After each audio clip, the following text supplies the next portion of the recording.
In a bold statement that caught national attention, Home Minister Amit Shah recently said an earthworm is equal to a spoonful of urea. At first, it may sound strange. How can a simple earthworm rival a chemical fertilizer that powers industrial farming? But look closer and you'll find this isn't just symbolism.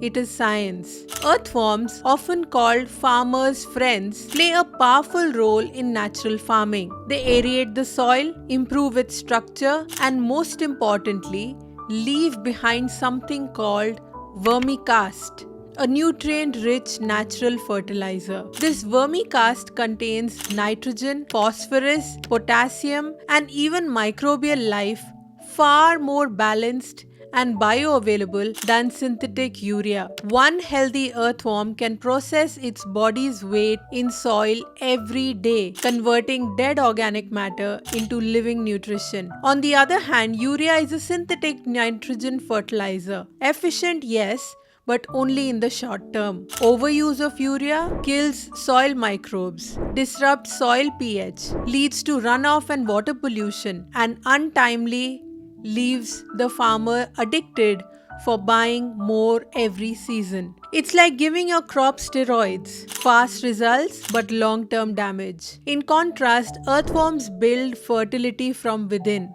They don't cost money, they don't pollute and leave behind living soil season after season. So when Shri Amit Shah supports natural farming backed by cow dung, cow urine, compost and earthworms, he is tapping into something ancient and futuristic at once. Because India's traditional farming systems always worked with nature, not against it. And now science is catching up. Studies show that natural farming can maintain yields, improve soil carbon, and reduce costs, all while protecting the health of food, farmers, and the planet. Let us not dismiss this as a rural nostalgia. Let us understand that the humble earthworm is not a joke. It is a genius. And maybe the true revolution in agriculture won't come from a lab, but from the living soil beneath our feet.